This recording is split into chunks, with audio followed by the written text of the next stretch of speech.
Sveiki atvykę į Antaliptę, mano vardas Rolandas. Tai šitas žygis jisai yra iš to ciklo pažinimo pėdos Lietuva, jisai vadinasi, ir tai yra mūsų trečioji pėda toje Lietuvoje ir būtent Zarasų rajone. Planas yra paprastas, mes išeinam dabar į gamtą, ten kur labiausiai mylim, kur labiausiai norim būti. Pavasario lygiadienis yra naujieji metai vadinami ir mes šiandien vaikščiosim šventomis vietomis.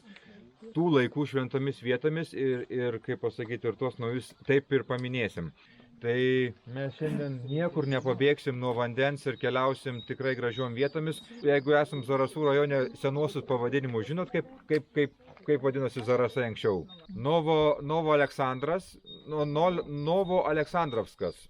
Nes imperatorius tos imperijos buvo atvažiavęs, pamatė, koks gražus miestelis ir jį norėjo tiesiog Aleksandrovu pavadinti, bet kadangi jau toks miestelis buvo imperijai, tai padarė Novo. Tai jisai iki 18 metų taip vadinosi, o vėliau iki 26 maždaug kaip Zarasai vadinosi Ežerūnais. Nes iš tikrųjų, ta prasme, buvo toks irgi pavadinimais nuo Zaraso, nuo Jezero, tos lenkiškos kalbos, tai va buvo taip. Toj tarpukariniai Lietuvoje buvo kurį laiką ir Ežerūnai, ta prasme, Zarasai vadinasi Ežerūnais. Viskas, keliaukim į gamtą. Sveiki atvykę į Antaliptę ir šiame video mes jums parodysime ir papasakosime, kaip viskas vyko trečiajame pažinimo pėdos Lietuva RK nuotykiai žygyje.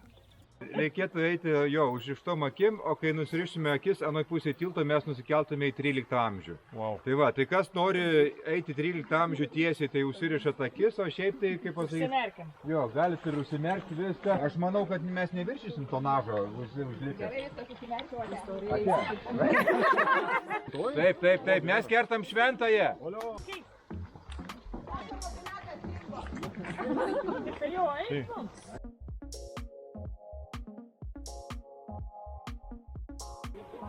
Užsimerkiam. Eikų savo. Nejudyt?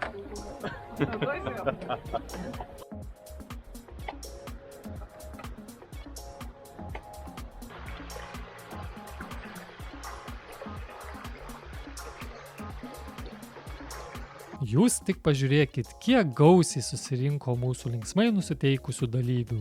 Na ir tokie nuostabūs vaizdai jau nuo pat žygio pradžios, kur tik be pažvelgsi.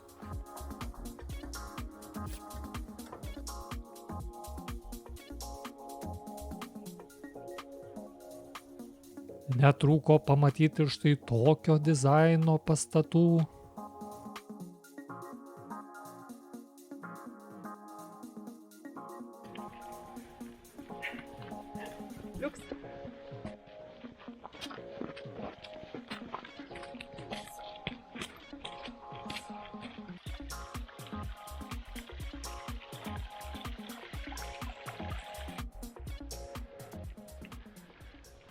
Elektrinė. Antaliptės elektrinė stovi ant Šventosios upės. Vienintelė Lietuvoje kokia elektrinė?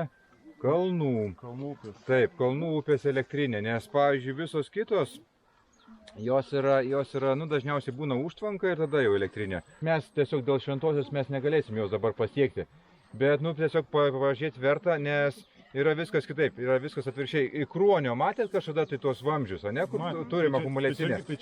Čia yra vamzdžiai, bet čia esmė tame, kad iš tvenkinio vamzdžiais leidžiasi vanduo į apačią ir turbina suka va čia yra apačioje. Čia yra kalno papėdė jau. Visas vanduo yra viršuje. Tai va ten yra stromelė, vienas iš intakų Šventosios, kuris yra irgi sukanalizuotas, ta prasme padaryti kanalai. Ir va būtent iš čia matosi ta elektrinė. Tai tiesiog po to galima su mašina prie jos, prie pat galima privažiuoti. Tai mes pamatysim, kodėl jinai yra Kalnų upė. Neužilgo. O čia, kaip matot, ir sniego turėjom, tai nuotykių čia tikrai netrūko, o čia dar tik pradžia.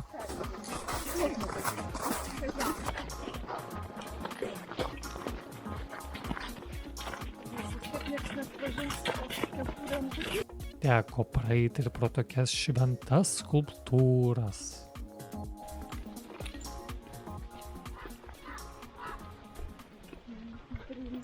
Dabar nueisit prie Šveicarkos šaltinio Žiūriu, mano žygiai tampa tokie sveikatingumo. Jie Prienuose ten maudėmės šaltiniuose. Tai čia šitas irgi, žinokit, yra toksai, nes jisai irgi teka į rytus. Kodėl yra sveiki jie? Todėl, kad saulė tekanti juos jonizuoja ir vienu žodžiu vandenyje stebuklai darosi, dezinfekuoja. Tai yra galimybė jo ir paragauti, toksai Vytautas įsigazavęs. Statistiškai Lietuvos upės, jos kurios teka, jų yra nuolydis maždaug iki metro per kilometrą. 1 metras per kilometrą, tai yra Nemunas, Neris ir panašiai tos didžiosios upės. Tai jeigu Kaišiadorių rajone mes turim tą tokią pusiau kalnų upę Žiežmara, tai kurios yra 3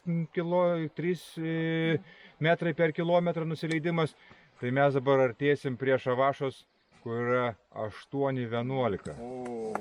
Ta prasme, turit galimybę pamatyti labai retą atvejį Lietuvoje, tokią tikrąją kalnų upę. Čia mes praeisim šalia jos kokius gerus 3-4 km, jinai per tą apie 50 metrų nukrenta. Per tokį atstumą. Tai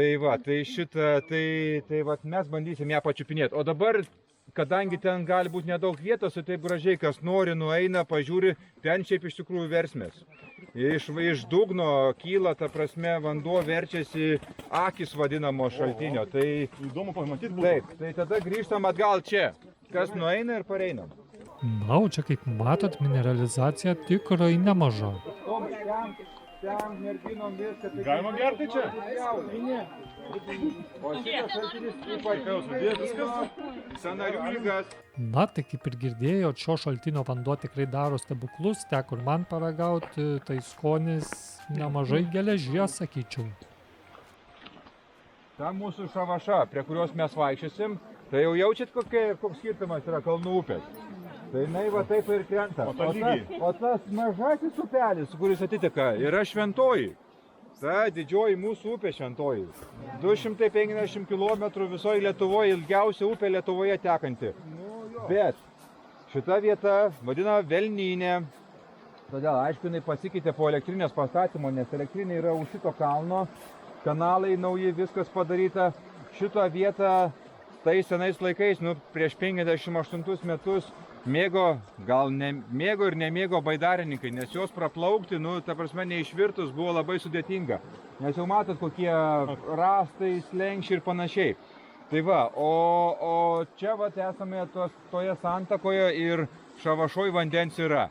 Realiai mes dabar pabandysim truputėlį paeiti, pabandysim šalia paeiti, paklausyti tos muzikos, jau kai mums nusibos, mes kilsim į kalną ir matysim tą slėnį iš viršaus. Tai tų slėnių aukštis, va kaip ir sako, kažkokia tai duobė. Čia yra vaga, slėnis Šavašos, tai jisai yra apie 40 metrų gylio.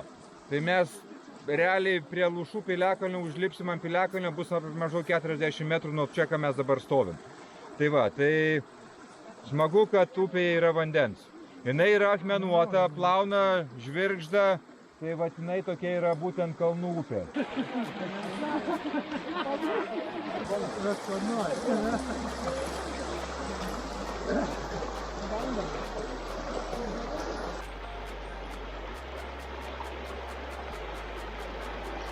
Kaip matot, šio žygio trasa parinkta itin vaizdinga ir palei Šavašos upę, tai buvo tikrai nuostabu.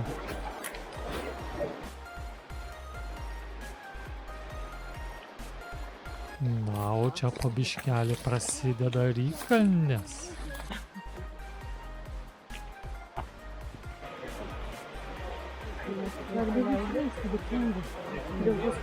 Svarbiausias dalykas žygyje - bendrystė.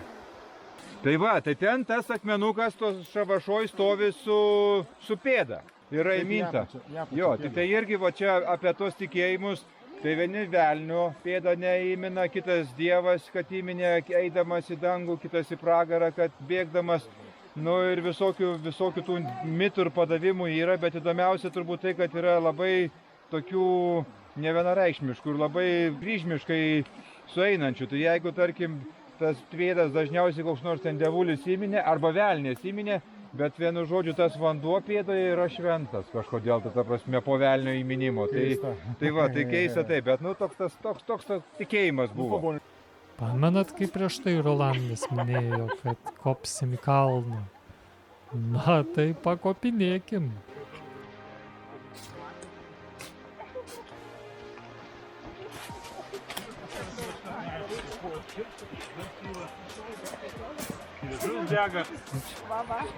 Gražu buvo žiūrėti visi, kaip kariai judėjo tik į priekį.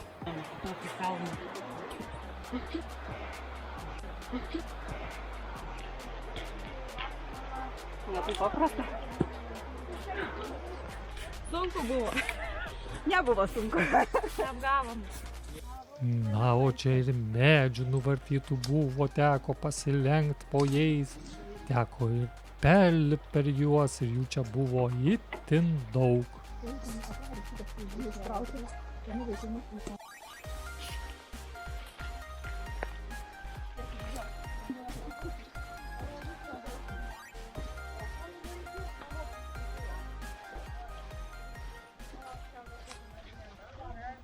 Daugiabutį radom.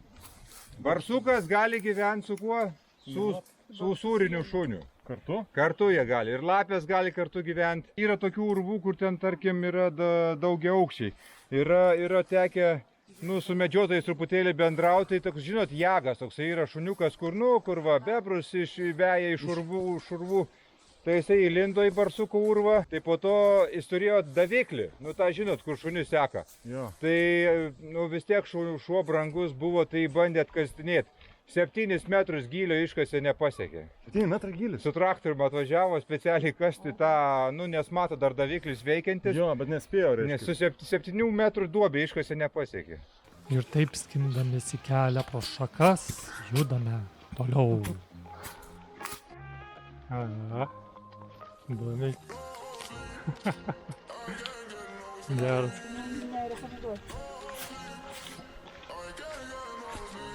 O kur būna įkalnių, ten ir būna nuokalnių. Ir čia mes kopiam į Lūžų piliakalnį ir pažiūrėkite, kaip kovingai visi nusiteikia, super tiesiog. O užkopę galim ir šiek tiek atsikvėpti. Ir ką nuotykiai, tai nežinau, kaip bus toliau. Bet esam ant Lūžų piliakalnio. Tai jau ant piliakalnio esam, tai viskas gerai, aukščiausia vieta. 100 šiam virš jūros lygio. Tai taip, dar nesu aukščiausia vieta Lietuvos lyginant, bet jau pusę įveikiam. Kaip matot, būna ir iššūkių, bet būna ir poilsio stotelių, tai šie žygiai tikrai subalansuoti visiems.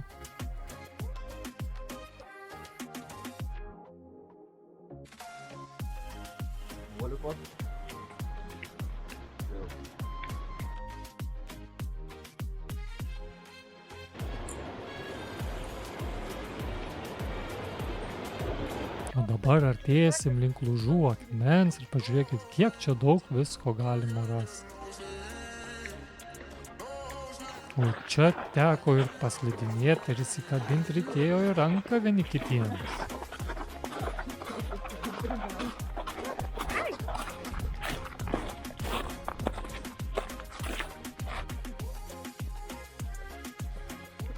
O šitų laiptukų tai buvo tikrai nemažai.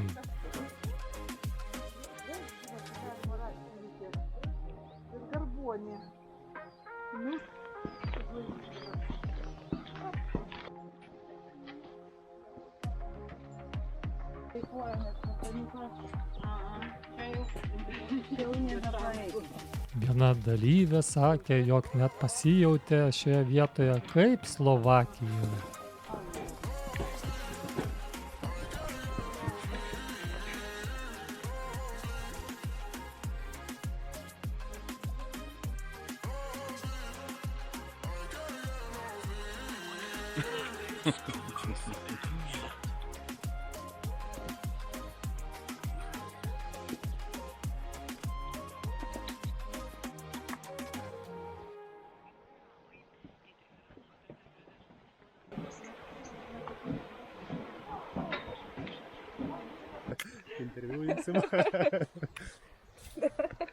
Tai tas šventakis, kuriuo einam, tai jisai atsirado visiškai atsitiktinai, nes apie 70 metus, 1970 metus grybautojas randa šį akmenį. Atėjo čia aplinkui, neaišku kokiom sąlygomis jisai buvo prieš tai, bet jį tiesiog atranda. Nu, praneša aplinkosaugininkams, jie čia pradeda truputėlį kasinėti, randa apie 15 cm peleno. Ta prasme, tai reiškia, kad veiksmas buvęs, vykęs ir numanoma, kad yra maždaug nuo 10 iki, nu, grubiai iki 17 vos ne amžiaus. Ta prasme, vykė veiksmas. Tas kitas, tų pirmųjų mūsų pagonių, ta prasme, reikalai, šventykla. Aišku, čia nėra jokio pastato, tai viskas tais laikais vykdavo atvirai prieš perkūnus ir panašiai. Ir matot, kodėl tokia vieta, ne, tokia, va, lyg atrodo paslėpta, sunku surast, va, tiek to laiko to akmens nerado, nes turbūt nebereikalo. Jeigu atsiminat 14 amžiuje mes krikščionybę priėmėm ir tas pagonybės tikėjimas jisai tapo, nu, tais laikais toks truputėlį svetimas. Tai vienu žodžiu, matyt, vis tiek pasislėpę žmonės norėjo tuos dievus minėti ir jiems dėkoti, tai vienu žodžiu, ta šventykla yra veikus. Tai jau būtent, kai rado šventyklą, tada pradėjo rišti, piliakalnis irgi gyvybės buvo, visi šaltiniai, visos pėdas, viskas susiriša į tą vieną gerą, tokį, ta prasme, kelią į tą šventakį. Tai va, o dar vis dar einam šalia upelio, matot, jau yra nurimęs, jau truputėlį nurimęs, jau einam į vidurio upę, nes jinai yra apie 8 km ilgio, tik tai prasme, tai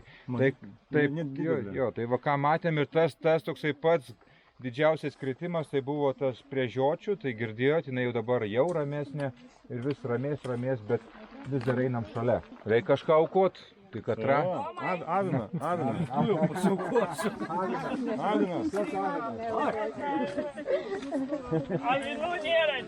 Tai bejuokaudami ir beklausydami Rolando itin įdomių pasakojimų, leidžiamės į kelią tolyn.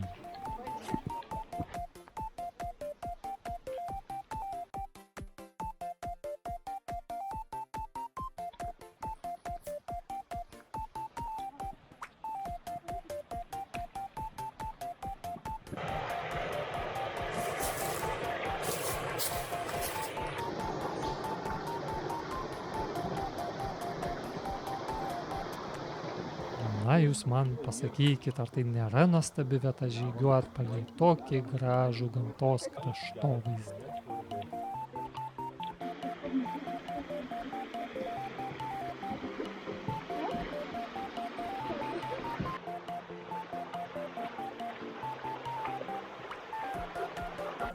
Jeigu galvojate, kad bus sunku ir nebus kada atsikvėpti, tai šie žygiai tikrai leidžia atsipalaiduot, pailsėt ir žygiuot toliau.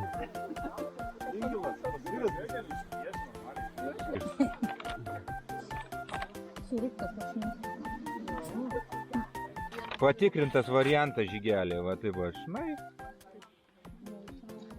Va, koksai, lašinys. Super.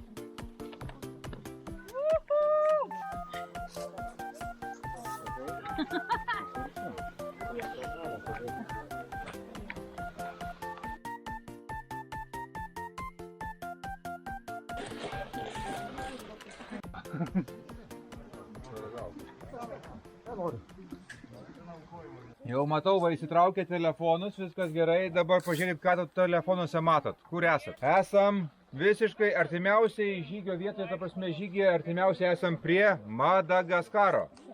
Jisai yra Lietuvoje toksai. Čia visiškai keli kilometrai. Aišku, dabar ten vienkiemis nieko nėra, bet jame yra gimęs Mečislovas Reinys. Toksai arkivyskupas. Iš pradžių buvo vyskupų Vilkaviškio parapijoje, po to Vilniaus arkivyskupų dalį buvo, 25 metais netgi pusmetį buvo užsienio reikalų ministras Lietuvos. Tai va, bet Madagaskaras labai įdomiai rašė gimimo datą. Madagaskaras, Daugailių seniūnija, Rusijos imperija. Nu, tais laikais, jis gimė 19 amžiuje. Tai va, bet aš traukiu prie dar vieno dalyko, prie Madagaskaro, tai žinot, kas yra? Antroji Lietuva? Taip. Kazys Pakštas buvo toksai irgi žmogus. Jisai buvo Lietuvos geografijos, kaip pasakyti, pradininkas, keliautojas ir panašiai.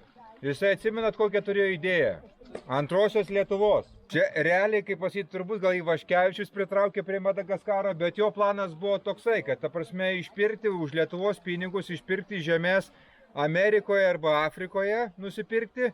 Ir esmė tame, kad po pirmo pasaulinio karo, kai prasidėjo emigracija, kai lietuviai visi važiavo į užsienį ir jie važiavo labai padrikai, vienas ten, kitas ten. Ir ką, ir jis pamatė, kad ta Lietuva kažkada tai gyvenime įsivažinės taip, kad mes tiesiog nebūsim lietuviais ir mes išnyksime. Tai jis tada būtent sugalvojo, kad ta migracija būtų kryptinga, išperkam žemės kažkur tai ir tada visi lietuviai važiuoja ten, nu į tą mūsų, ta prasme, antrąją Lietuvą. Dabar dar žiūrėkit, momentas. Šitoj vietai būna labai, nu kaip labai, vieną kartą buvom, vieną kartą pasisveikino, bet mes jį matėm. Jūrinis erelis. Esat matę? Gerai, nes mes va čia tikimybė ne pernai, mes prieš mėnesį laiko su Daiva mes jį matėm maždaug už 30 metrų. Jis pakilo mums prieš nosį. Mes įėjom į šitą va mišką, jo lizdas yra maždaug kairėje. Gali būti, kad mes kai eisim, nes mūsų kelias ves taip tiesiai, bus klegesys. Nu, tai jie gal ten šiaip šnekėjasi, bet tikėtina tikrai lizdas yra. Tai ar mes jį pamatysim skrendantį ar kur nors laukuose, tai kaip pasakyti, nežinau kaip. Bet turbūt iš vadovėlių žinot, kad koks yra erelio dydis. 2,50 sparnus išskleidus. Tai manau, čia yra rankos 1,80 m. Tai dar pridėkit 70 cm ir jis yra daug tokio dydžio. Šešėlį metas krisdamas. Tai mes tuo eisim į Alkakalnius ir gali būti, kad jį pamatysim, nes jis tikrai čia gyvena. Mūsų laukia 2 valandą, laukia pietus, tai žinokit, dar pasilinkit vietos pietums.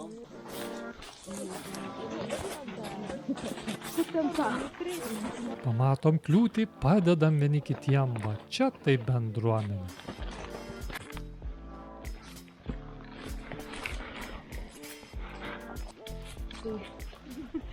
Tikiuosi, kad bus labai fainai. Čia sustojom tam, kad atkreipti dėmesį, žiūrėkit, ką padarė gamta. Medis išvirto, bet jisai augo ant ko? Visiškai ant akmenų. Taip. Tai nėra galimybių jam jokių. Ta prasme, tai visi slėniai, Šavaša, Šventoji, ta prasme, tai jie yra palikimas kieno? Ledynmečių. Stūmė vienu žodžiu tuos akmenis ir va sustūmė į tą aukštumą. Tai jeigu Aivaro Dzūko aukštumas padarė paskutinis ledynmetis, buvęs prieš 15 000 metų, tai aukštadvarį, va ten, va ta prasme, Tantrako apylinkės, viską, tai ten sustūmė prieš 15 000 metų. Juozapinė, Lietuvos tas aukščiausias kalnas, va ta yra rytinė Lietuva, čia yra manoma buvo prieš paskutinis, tai daugiau negu 100 000 metų atgal. Wow. Tai, žodžiu, šitą pusę Lietuvos stūmė tas kitas. Tai va, tai šitie akmenys visi ko gero atkeliavo iš Suomijos, iš Švedijos su ledu. Ir čia irgi, va, jeigu žiūrint geomorfologiškai, ta prasme, tas toksai mokslas yra apie Žemę, ten visokių lentelių buvo pakeliui apie morenas. Tai va tas visas aplink yra Žemė, tai galima sakyti smėlinga Žemė. Ir tas vanduo plauna. Ir va, būtent išgraužia tos tokius rėvas, vadinamas, į upelius. Tai va, tais laikais, kai tie ledynmečiai ėjo, tai tie slėniai buvo daug didesni, tai Šavašas yra skaičiuojamas iki 400 metrų. Jeigu dabar tas upelis yra ten 2-3 metrai grubiai, kai kur gal platesnis, tai kažkada tai jisai buvo apie 400 metrų pločio. Ta prasme, va, tas slėnis didysis, kur vanduo tekėjo ir viską paskui save plovė. Tai, o čia vat, matosi, kad tai visi kalneliai, ta visa Aukštaitija yra sustumta ir va taip yra. Taip besiklausydami ir vis išmokdami kažko naujo, judame toliau.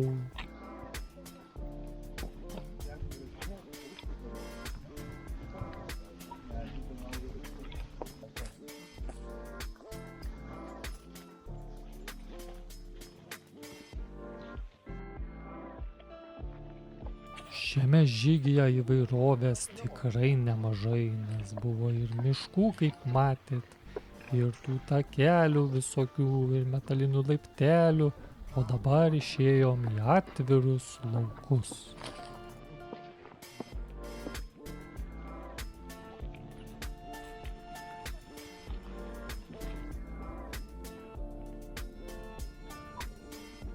Šypsenos veide, oras nuostabus, ko daugiau ir reikia. Gražus batai bus. Ofraudinom. Nu, tai geras afraudas. Man laikina.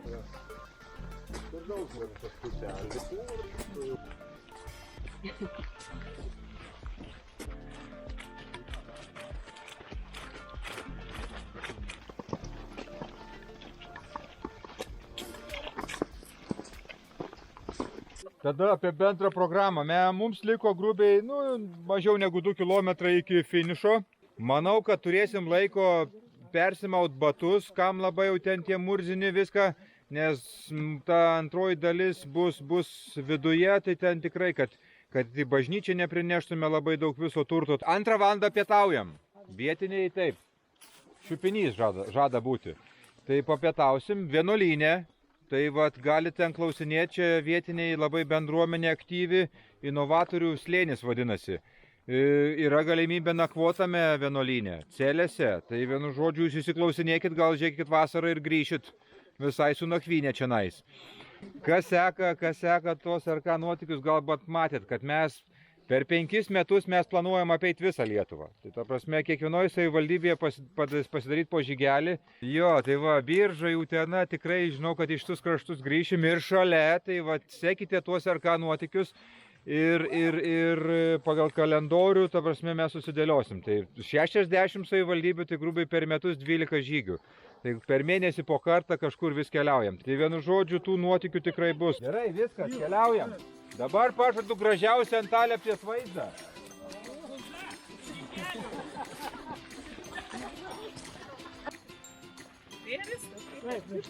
Ačiū. Oi, čia buvo visko trasoje, buvo ir tokių tešlynių, kur teko paklampot, ko čia tik nebuvo.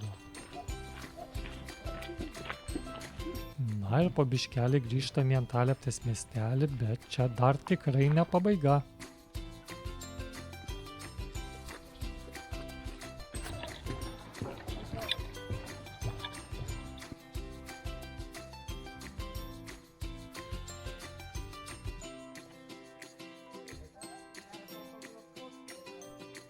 O čia matome Antalieptės kultūros namai, kaip atrodo, ir tuo pačiu biblioteka. O čia Antalieptės bendruomenės namai. O čia, kaip ir žygio pradžioj buvo minėta, artėjame prie Antalieptės hidroelektrinės.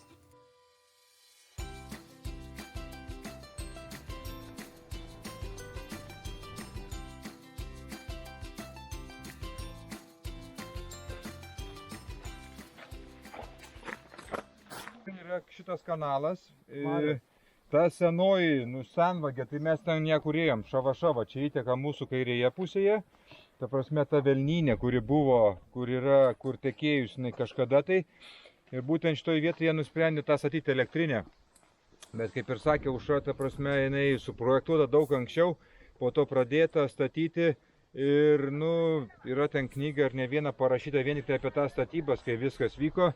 Kadangi projektas toks neišskirtinis ir jinai tokia, niekad tokių nebuvo statyta tų elektrinių, tai būtent jiems kas nesisekė, jiems nesisekė su gruntu. Nes iš tikrųjų paskaičiavimus tos dažniausiai duodavo daryti jauniems studentams, ta prasme, tų laikų. Davai suprojektuokit, parašykit. Tai jie ten parašė kažką tai, bet realiai turbūt iš 3 karto tik tai pastatė tai, ką mes matom dabar. Tie pylimai nelaikė tos srovės jėgos, ta prasme vandens. Jo, ir šitą buvo kelis kartus perstatyta, vien tik tai tam, kad išlaikytų pajėgumus visus elektrinės ir panašiai. Tai vienu žodžiu, bet tokia vienintelė, kitos nėra. Nes jeigu prieitumėt prie normalios hidroelektrinės, tai čia būtų tas siurblys, turbina, čia suktų vanduo ir jisai tiesiog bėgtų taip kaip natūraliai visos elektrinės. Kaip Kaune tas pats va. Kaip visi Hesai.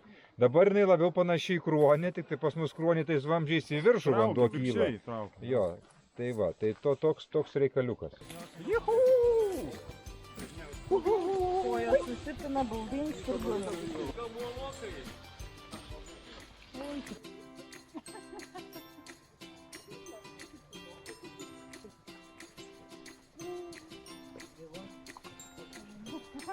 Po žygio apsilankėm Basųjų karmelitų vienuolyne ir čia inovatorių slėnyje yra ir kavinė, ir toks restoranėlis.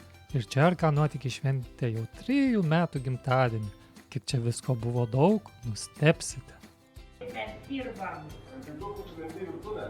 Nu, Foto darom.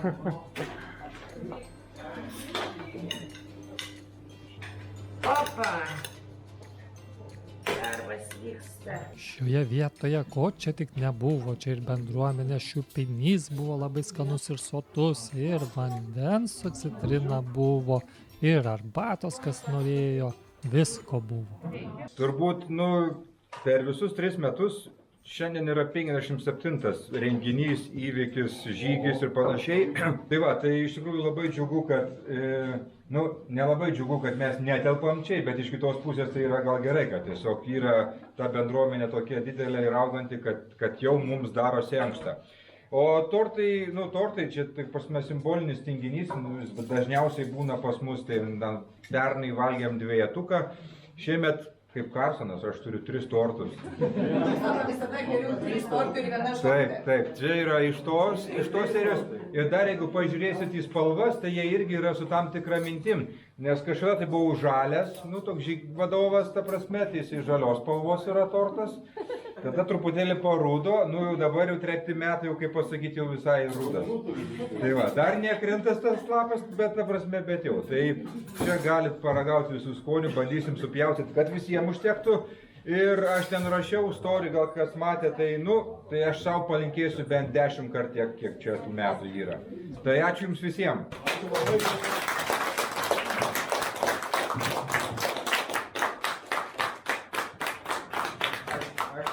Jūs tik pažiūrėkit, kiek čia tų pyragų buvo ir kokia gausi ir linksma šventė čia buvo, tiesiog nuostabu. Na, o po visos šitos šventiškos dalies dar mūsų laukia ir Aušros gidės pasakojimai apie šį Basųjų karmelitų vienuolyną. Ir tuo pačiu buvo galima patekti ir vidų, apžiūrėti, kaip ten viskas atrodo. Čia galima ir sinuomot kambarį, ir pernakvot tuo pačiu. Komentaruose priseksiu nuorodą, o įdomu net ir būtų sužinoti, gal jum jau teko čia kažkada būti. Čia teko galimybę ir po rūsius pasivaikščiot.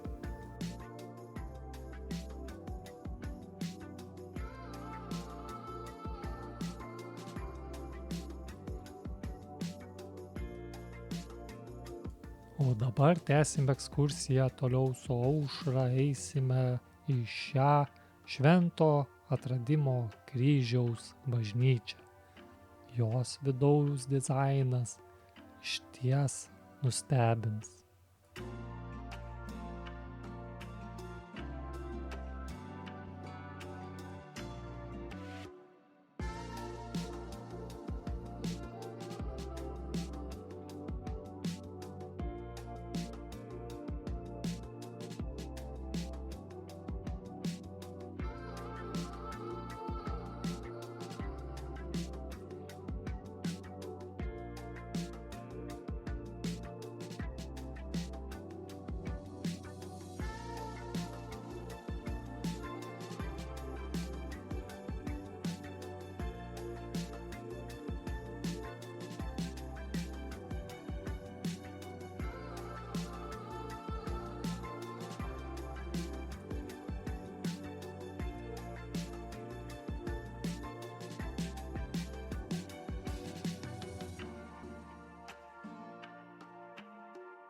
Na ir ant galo su šia gide dar apsilankėm ir energetikos muziejui.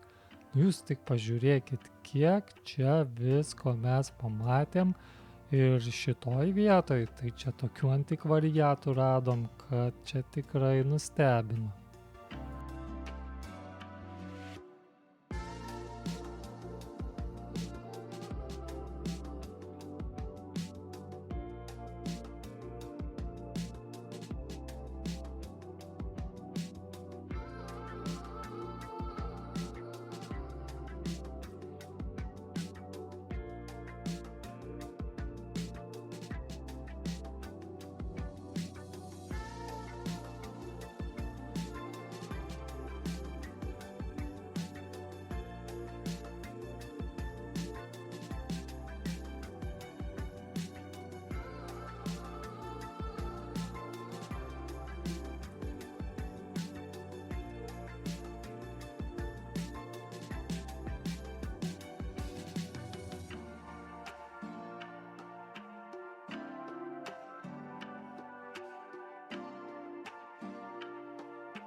O čia matote reiškinį, kaip atrodo po žaibo iškrovos išsilydęs skaitliukas.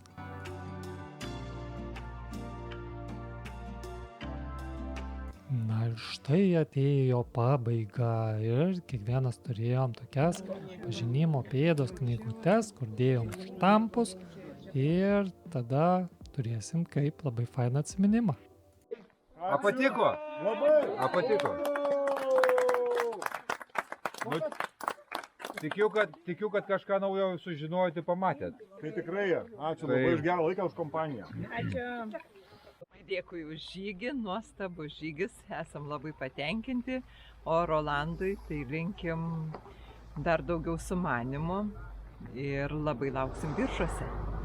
Kaip žygis, patik pirmas kartas, buvo įdomus, toks trumpas, vaizdingas, gan kalvotas, smagus gan kaip pirmas kartas, neaišku, nedidelis tas žygis, bet vis tiek buvo smagu, daug kalniukų, daug sukilimų, tokių biški paupių. Palinkėjimų Rolandui tiesiog daug atras gerų vietų Lietuvoje ir daug žygių įdomių dar suras ir pažygiuot kartu.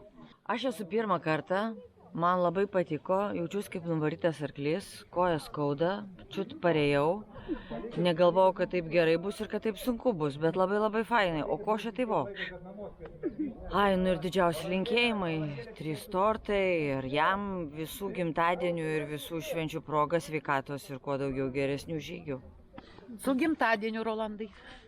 Su gimtadieniu, Rolandai. Tikimės, kad aš irgi pirmą kartą su pačiu ir tikiuosi, kad ne paskutiniu. O žygis labai patiko, superinis. Žygis superinis, ne? Kaip ir visi jo žygiai.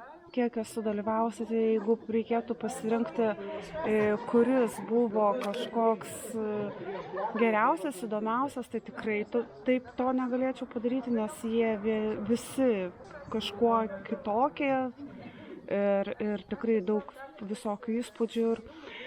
O Rolandui tai ką, minčių, ištvermės, idėjų, kad būtų su mumis. Didelis ačiū.